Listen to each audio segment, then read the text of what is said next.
Hello दोस्तों, classroom study के online platform में फिर एक बार आप सभी का वेलकम है। आज की वीडियो हम बात करने वाले हैं सीटेट सितंबर 2026 का जो नोटिफिकेशन है वो आपका क्या आउट हो चुका है।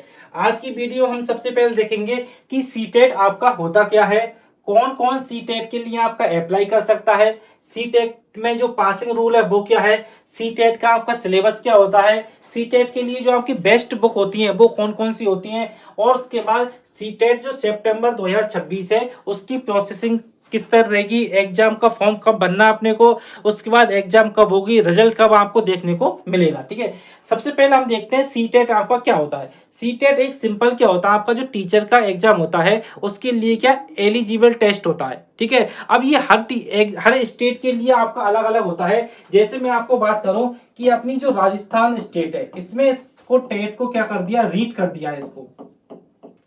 ठीक है, और उसके बाद जो अपना सेंटर की एग्जाम हो गई आपकी, और स्टेट जैसे आपकी दिल्ली की एग्जाम हो गई, और उसके बाद आपकी क्या बिहार वाली एग्जाम हो गई, उन सब में क्या होता है आपका क्या है सीटेट आपको क्या मांगा जाता है। अगर आप कहीं भी टीचर का फॉर्म भरना है, जैसे आपने केबीएस में भरा, ठीक है, अगर आप एनबीएस में भरना चाहते हो और आप डी ट्रिपल एसपी में भरना चाहते हो, ठीक है, आप बीपीएससी बनना चाहते हो, तो इन सभी जगह आपको क्या है सीटेट क्या है क्वालिफाई आपको करना होगा। ठीक है, तो सीटेट क्या होता है आपका एक टेस्ट होता है। अगर आप टीचर बनना चाहते हो किसी भी सेंटर की उसमें, और किसी अदर स्टेट में, जैसे आप राजस्थान के हो तो राजस्थान से बाहर कहीं भी आप टीचर बनना चाहते हो तो आपको क्या सीटेट आपको करना पड़ेगा। ठीक है, सीटेट के लिए कौन कौन अप्लाई यहाँ पर कर सकता है, देखो सीटेट में क्या होता है दो लेवल होते हैं। ठीक है, एक होता है आपका लेवल फर्स्ट, एक होता है आपका लेवल सेकेंड।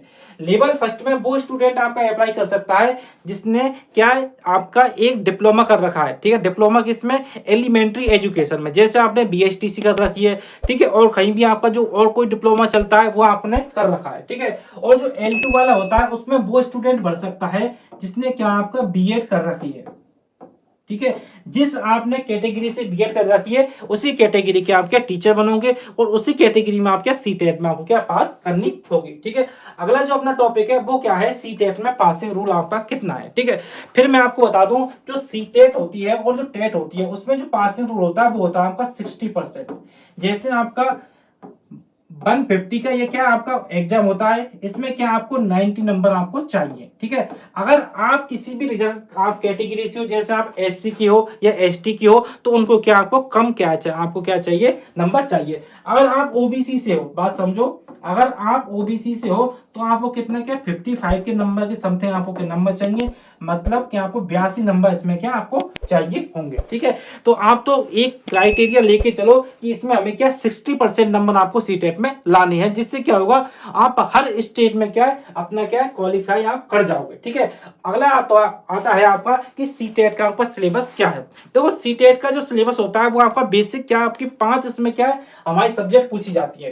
पहली सब्जेक्ट होती है आपकी जो साइकोलॉजी होती है। ठीक है, जो आपकी एजुकेशन साइकोलॉजी होती है, ठीक है, जिसको हम पेडागोजी साइकोलॉजी कहते हैं, वो आपकी क्या इसमें पूछी जाती है। ठीक है, इसमें दो आपकी क्या होती है लैंग्वेज होती है, लैंग्वेज फर्स्ट और लैंग्वेज आपकी सेकंड। ठीक है, और जो आपका तीसरा जो सब्जेक्ट होता है, अगर आप किसी भी स्ट्रीम से हो, जैसे आप साइंस की स्ट्रीम से हो तो आपसे मैथ साइंस पूछ ली जाएगी, और आपसे अगर आप एसएस की स्ट्रीम से हो तो आपसे क्या एसएस पूछ ली जाएगी। अगर आप L1 के स्टूडेंट हो, ठीक है, L1 में तो आपकी क्या है साइकोलॉजी आएगी, उसके बाद दो आपकी लैंग्वेज आ जाएंगी, ठीक है, उसके बाद आपकी मैथ आ जाएगी, और आपका जो इन्वायरमेंट स्टडी है, जो आपकी पर्यावरण अध्ययन है, वो आपका क्या इसमें पूछा जाएगा। ठीक है, हर जो आपकी सब्जेक्ट होती है वो आपकी क्या 30 मार्क्स की होती है, इस बात को आप समझो। ठीक है, और जो आपकी जो क्वेश्चन आते हैं इसमें 30 क्वेश्चन हर सब्जेक्ट में आते हैं, जिससे आपके क्वेश्चन हो जाते हैं 150।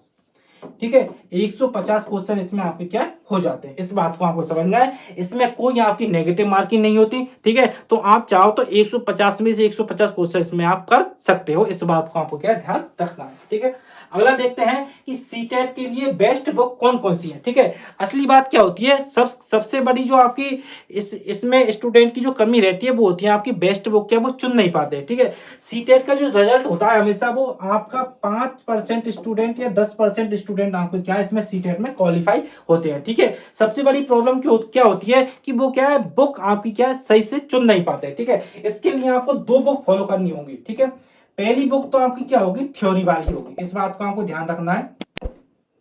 थ्योरी की होगी और दूसरी जो बुक होगी वो होगी आपकी PYQ की। ठीक है, पहली बुक आप थ्योरी की किसी भी पब्लिकेशन की ले सकते हो, जैसे आर्यन पब्लिकेशन होगा और पब्लिकेशन होगा आपके, उनकी क्या बुक आपकी थोड़ी अच्छी आती है। और एक आपकी क्या PYQ की जो बुक होती है उसमें क्या होता है, जितने भी आपके सीटेट के एग्जाम लगे हुए हैं उनके क्या PYQ आते हैं, और आप अगर PYQ को सॉल्व करोगे तो उसी पैटर्न को आपको क्या एग्जाम में देखने को आपको वो पैटर्न आपको मिल सकता है। ठीक है, तो बेस्ट बुक यही है, पहली बुक तो आपको क्या थ्योरी की लेनी है, और जो दूसरी बुक है वो आपको क्या PYQ की लेनी है। ठीक है, तो बुक के बारे में आपको घबराना नहीं है, बुक को क्या मैं आपको वीडियो में लगा दूंगा, आप वहां से बुक को क्या परचेज कर लेना। ठीक है, अगला क्या है, सीटेट सितंबर 2026। ठीक है, आप सबको पता है कि जो सीटेट की आपकी एग्जाम होती है वो क्या होती है, आपकी एक साल में 2 बार होती है। अगर कोई स्टूडेंट पहली साल में फेल हो जाता है, ठीक है, उसको क्वालिफाई नहीं कर पाता, तो वो अगली साल क्या अगले 6 महीने के बाद क्या फिर क्वालिफाई इसको कर सकता है। ठीक है, तो इसके लिए सबसे पहले हम देखेंगे कि आपकी जो इंपॉर्टेंट डेट कौन कौन सी है। ठीक है, सबसे पहले जो आपका सीटेट का जो ऑनलाइन जो आपका एग्जाम है, ठीक है, ऑनलाइन जो फॉर्म है वो आपके क्या 11 मई से आपके क्या स्टार्ट हो चुके हैं। ठीक है, आज 12 मई है, कल 11 मई थी, उससे क्या आपके स्टार्ट फॉर्म स्टार्ट हो चुके थे। ठीक है, अगला क्या है, जो आपकी जो ऑनलाइन फॉर्म की जो लास्ट डेट है वो है आपकी 10 जून। इस बात का आपको ध्यान रखना है कि 10 जून से पहले पहले आपको क्या है अपना ऑनलाइन फॉर्म भर देना है। अगला है, अगर कोई भी आपका फॉर्म में प्रॉब्लम हो जाती है, कोई एरर हो जाती है, अगर आप उसको क्या करेक्ट करना चाहते हो तो उसकी जो डेट है वो है आपकी 15 जून से लेकर और 18 जून। आपके जो एडमिट कार्ड है वो आपकी क्या है एग्जाम से 2 दिन पहले आपको क्या देखने को मिल जाएंगे। ठीक है, जैसे 6 सितंबर को क्या आपकी एग्जाम होने वाली है, तो 4 सितंबर को क्या आपको एडमिट कार्ड आपको देखने को मिल जाएंगे। ठीक है, सिटी की जो लोकेशन है आपकी वो आपको पहले ही देखने को इसमें मिल जाती है। ठीक है, अगला क्या है, एग्जाम आपकी 6 सितंबर को है, और अगर क्या हुआ कि कैंडिडेट आपके ज्यादा हो गए तो आपकी एग्जाम क्या 2 दिन में आपकी एग्जाम हो जाएगी। ठीक है, एक एग्जाम आपकी 5 सितंबर को हो जाएगी और दूसरी जो कैंडिडेट है बच्चे कुछ उनकी एग्जाम क्या 6 सितंबर को आपकी हो जाएगी। ठीक है, और जो आपका रिजल्ट आएगा वो आएगा आपका जो अक्टूबर का जो आपका लास्ट क्या है वीक है, उसमें क्या आपको रिजल्ट आपको देखने को मिल जाएगा। इस बात को आपको क्या ध्यान रखना है। ठीक है, जो आप देखते हैं अगला क्या है, आपकी जो आपकी एग्जाम की जो फीस है उसको हम देखते हैं। जो आपकी एग्जाम की फीस है, अगर कोई स्टूडेंट ठीक है आपका जनरल या ओबीसी से है, ठीक है, उनके लिए तो एग्जाम की फीस 1,000 रुपए है। ठीक है, अगर वो एक पेपर की आपकी इसके लिए अप्लाई करता है तो उसकी 1,000 रुपए फीस है।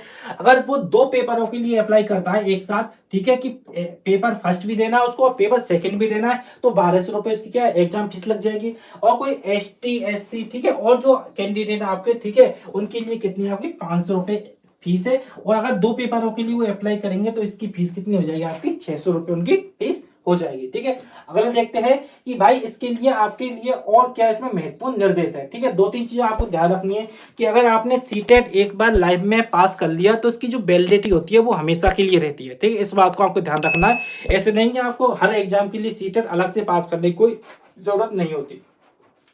इसमें जो आपके जो पासिंग मार्क्स होते हैं वो आपके बता दिए मैंने, 60% तक आपको मार्क्स इसमें लाने होते हैं। अगर आप किसी स्पेशल कैटेगरी से हो तो आपको थोड़े बहुत मार्क्स कम लाने होंगे। ठीक है, आपका जो होता है इसमें सर्टिफिकेट ऐसे नहीं है कोई आपको फिजिकल रूप में दे देगा। ठीक है, ये आपका जो सर्टिफिकेट होता है ये आपका क्या डिजी लॉकर पर क्या वो अपलोड कर देते हैं। ठीक है, इसमें आपको बॉल पेन ले जाना है। ठीक है, 2 आपको इसमें क्या लैंग्वेज आपको चुननी होंगी। ठीक है, और तो आपकी क्या जो नॉर्मल बात है वो इसमें क्या आपकी है। ठीक है, अगला क्या है आपका, ठीक है, आप देख लीजिए आवेदन के लिए। ठीक है, आपको जो फॉर्म भरेंगे उसमें आपको क्या क्या डॉक्यूमेंट चाहिए। ठीक है, सबसे पहले आपको एक आपकी फोटो, ठीक है, उसके बाद आपके सिग्नेचर, आपका कोई वैलिड प्रूफ होना चाहिए। उसके बाद क्या आपकी जो आपकी क्वालिफिकेशन है उसकी पूरी डिटेल इसमें मांगी जाएगी। ठीक है, ये आपकी क्या है इसमें छोटी छोटी बातें हैं। ठीक है, अब देख लेते हैं हम क्या आपकी जो एग्जाम की स्कीम आपकी क्या होती है। ठीक है, सबसे पहले मैं बात करने वाला हूं जो आपकी L1 है। ठीक है, जो आपका पेपर फर्स्ट है। ठीक है, पेपर फर्स्ट होता है आपका, उसमें सबसे पहले जो आपका 30 क्वेश्चन आते हैं वो आपके मिलते हैं चाइल्ड डेवलपमेंट एंड आपके जो पेडागोजी होते हैं उसके क्या आपके 30 क्वेश्चन मिल जाते हैं, ये आपके 30 मार्क्स के होंगे। उसके बाद लैंग्वेज फर्स्ट, लैंग्वेज सेकंड, ठीक है, और उसके बाद आपको मैथ मिलेगी, और उसके बाद आपको जो क्या है आपको एनवायरमेंट जो स्टडी है वो आपको देखने को उसमें मिल जाएगी। ठीक है, 150 नंबर का पूरा पेपर होगा। ठीक है, उसमें से आपको क्या 90 नंबर लाने हैं। ठीक है, अगर कोई स्टूडेंट आराम से थोड़ा बहुत भी पढ़ जाएगा तो उसके नंबर आराम से आ जाएंगे, क्योंकि इसमें नेगेटिव मार्किंग आपकी नहीं होती। ठीक है, आप पूरे क्वेश्चन इसमें करके आने हैं। ठीक है, इसी तरह आपका क्या लैंग्वेज आपका जो पेपर सेकंड है वो आपका क्या इसमें हो। ठीक है, अब देखो यहाँ तक आपकी क्या पूरी इन्फॉर्मेशन मैंने दे दी है, ठीक है। सबसे पहले तो मैं आपको ये बताऊंगा, आप दोनों बुकों को खरीद लेना। पहली बुक थ्योरी की होनी चाहिए आपके पास, और दूसरी बुक आपके पास क्या PYQ की आपके पास होनी चाहिए। अगर आप दो बुकों को फॉलो करोगे तो क्या होगा, आपकी थ्योरी वाली बुक से थ्योरी कंप्लीट हो जाएगी, और PYQ वाली जो बुक है उससे पता चल जाएगा आपको कि भाई एग्जाम का स्टैंडर्ड किस लेवल का आपका होता है, ठीक है। तो आपको वीडियो कैसी लगी आप जरूर बताएं, और क्लासरूम स्टडी के ऑनलाइन प्लेटफॉर्म से आप जुड़े रहें। Thank you.